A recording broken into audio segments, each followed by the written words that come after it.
Good evening to you all. Today, we'll start the 6th episode from Surah Al-Aaraf. And the people of the heights called out to men whom they recognized by their marks, saying, "Of no avail to you was your gathering and the arrogance you used to display." The recitation here, actually, there was a group who used to recite it. They would say Tastic Thyron instead of Tastic Byron, like that. No, they didn't recite it that way. He was reading it in the way we will write it to you. He was reading it. You think it is too much. Exactly like this. I'm sorry. You think it is too much. So what is it? Yes. You think it is too much. Who are you collecting money for? Your gathering will not avail you, nor will you multiply the gathering of the verse. The money. All right, the meaning here is that the people of the heights, whom we talked about in the last episode, those whose good deeds and bad deeds are equal, so they don't know if they'll enter paradise or hell, and they're standing on a wall between paradise and hell. Then they look at the people of hell for a while, and then at the people of paradise for a while. The important thing is that these people of the heights, the ones who are kind of in limbo, don't know if they'll go here or there. They called out to the big leaders among the polytheists or disbelievers, the ones they know. They're standing on the wall, able to see both sides.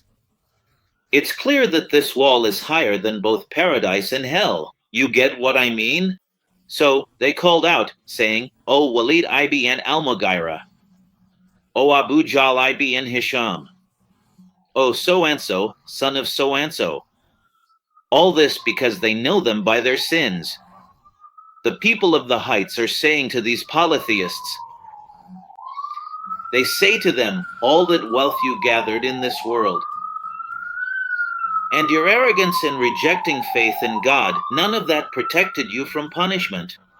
Look at you now, you're in the fire." Who is saying these words? It's also mentioned in Al-Tabarani's major tafsir. Here's my question. Did these events actually happen? Because honestly, I was surprised by people's comments in the last 2 episodes saying that I don't understand anything. Why do you all think I don't get it? They said, because the Quran uses the past tense to talk about the future. Wow, but why? What's the secret behind that? So what's the wisdom in using the past tense to express the future? And I brought you some verses. I'll show you 1 or 2 more. The Quran also uses the future tense to talk about the future. So why specifically in these verses? Why does the Quran use the past tense to refer to the future? That was really my question here. So the question still stands. Did these events already happen, or are they yet to happen, since the day of judgment hasn't come yet? And here, it's using the past tense. It says, called the people of the heights. So does that mean they actually called out to them and it's already done, right? It says they said, so it's they said, not they will say. And notice, that's also past tense. So that's the verse, that's the whole story in a verse, right? That was the question. Honestly, it needs some clarification or review. The truth is here. So who is being addressed here? Who is speaking in this verse? Pay attention. The statement is directed to the people of the heights. Those people standing on the wall. You see, these are the ones whom the Quran is quoting, or God is conveying their words. It's them who are speaking, and he is relaying it, because they are the ones who called out, not him. So what's the difference here? They are the ones who call out. They are the ones who spoke both together, you see? And the people of the heights called out. So they are the ones who called out. The action is attributed to them. See, right here, and the statement, or the act of speaking, is also attributed to them. And the only role of the Quran here is to convey what they said. Are these the ones you swore God would never show mercy to? Enter paradise, no fear upon you, nor will you grieve. The meaning. We are still with the people of the heights, looking towards paradise. Of course, they had looked at the fire and mocked and ridiculed the polytheists, and they called them out by name in the previous verse, verse 28. But here they are looking towards paradise, and they see the weak people, the poor ones whom the disbelievers used to mock in this world, like who? Like Suaib, Kababab, Omar, Salman, and Bilal, the one who used to call the Adhan, all of them. They look at these people and call out to the disbelievers, saying, aren't these the ones you swore God would never show mercy to, and that they would never enter paradise? Aren't these the ones you said that about in the world? You said they would never enter paradise? So then the people of hell respond and say to them, all right. Keep in mind that the people of hell are still being stubborn and defiant.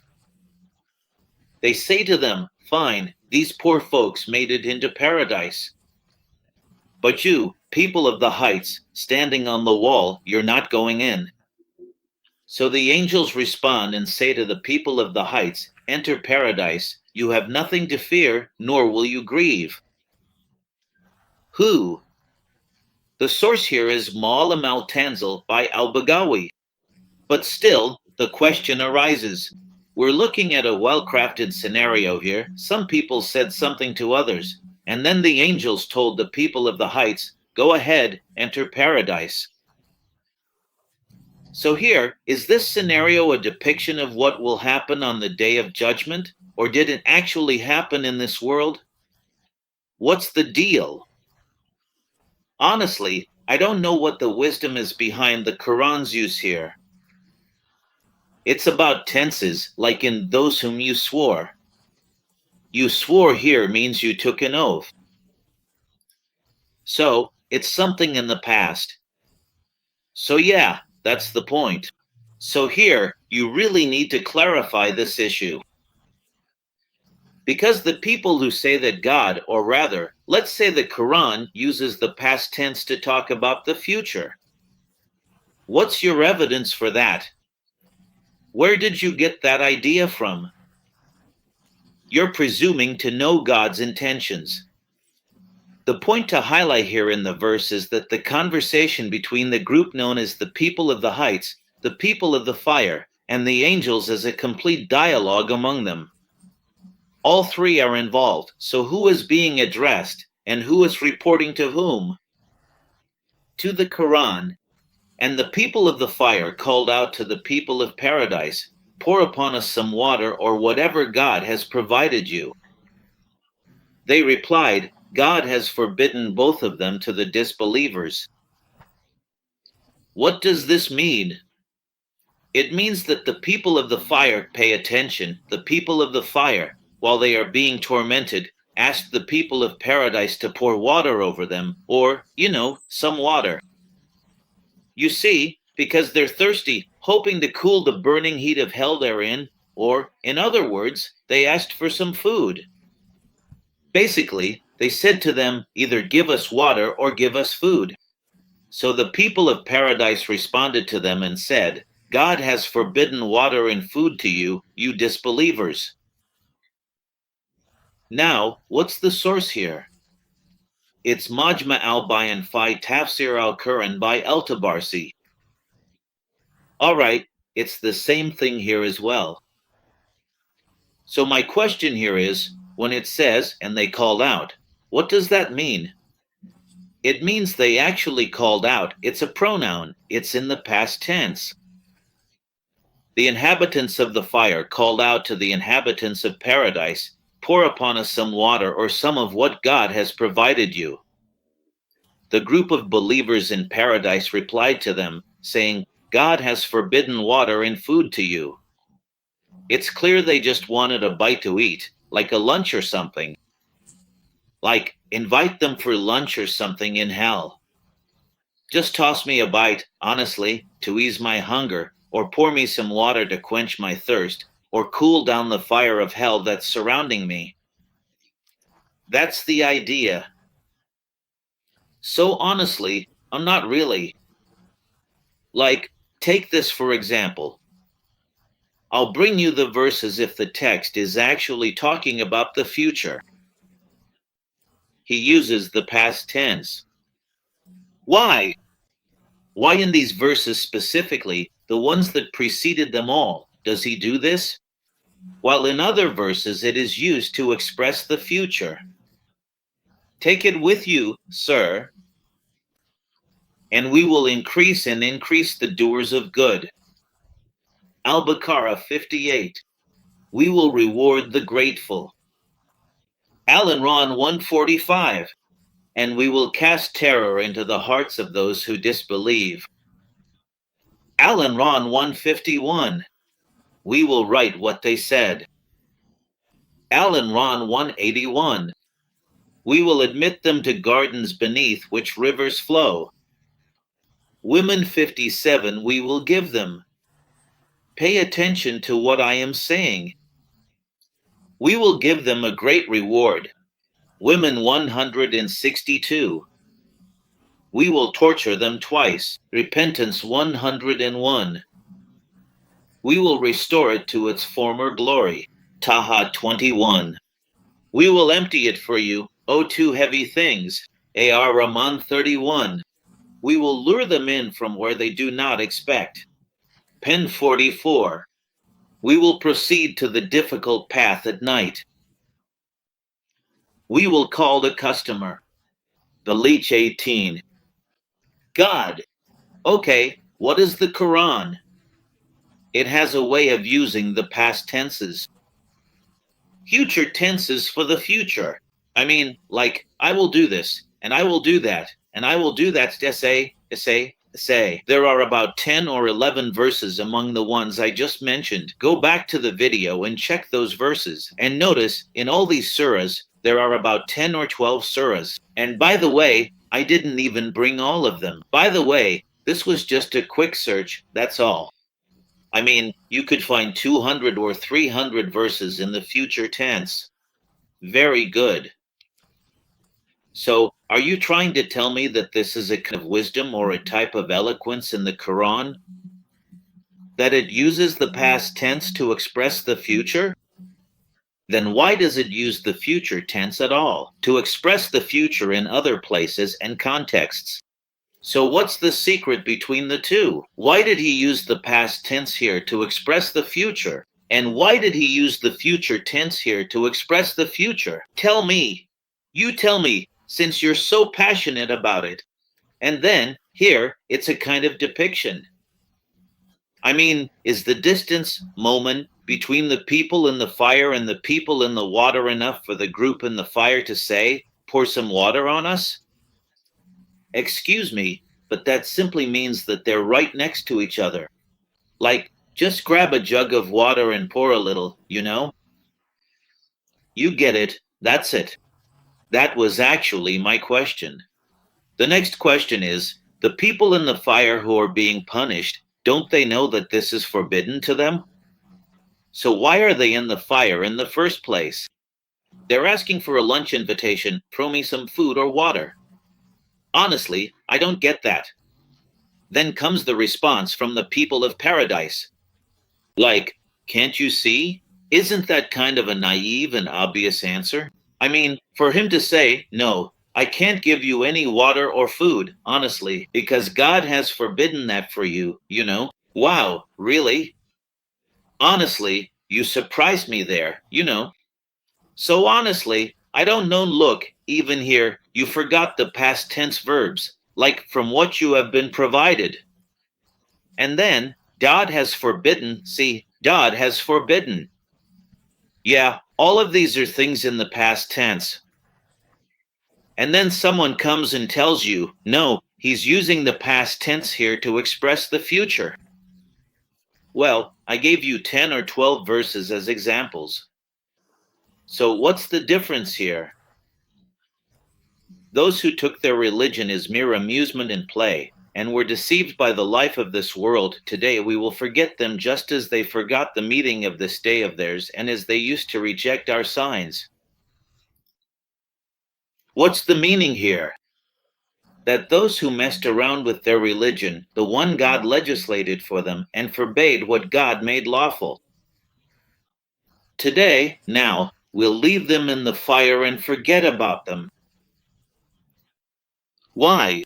Because they denied our signs and forgot about them. So today, we'll forget them in the fire. That's the situation in the verse. Notice here, he's also saying today, what day is that? That too. Is this an imagined scenario of what will happen on the day of judgment, or did it actually happen? Because look, those who took, that's in the past tense, their desires and were deceived by the life of this world, so they've already been deceived. So, today, this day, he really means the day of judgment. Today, we will forget them just as they forgot the meeting of this day of theirs. Okay, so this simply means that you're talking about events that will take place on the day of judgment.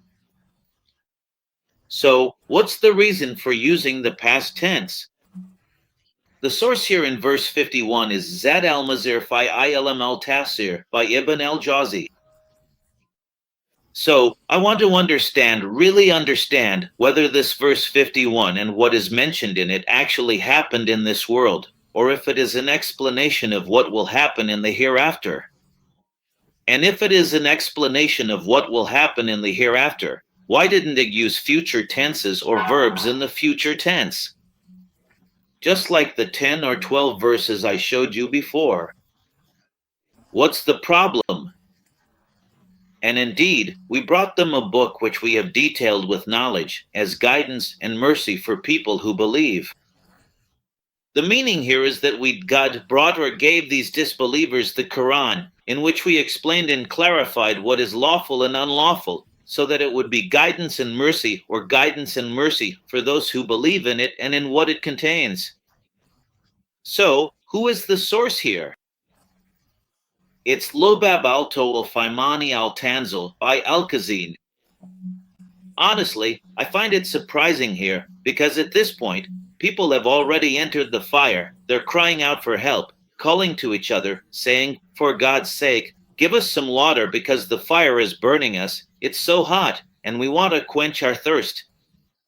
Or give us a bite. Invite us to a meal from the good food you have over there." You see, there were even a few more who ended up in the two seas as well. So basically, you're just leaving them to suffer in the torment they're in the fire. But anyway, all of this, you're telling me about it, and then you go back again. Let me bring you back to the text honestly. You come back and tell me, and we brought them our book, when they've already entered the fire. Their case is finished. It's over, and thank you very much for your attention. Wishing you all the best every year. Goodbye.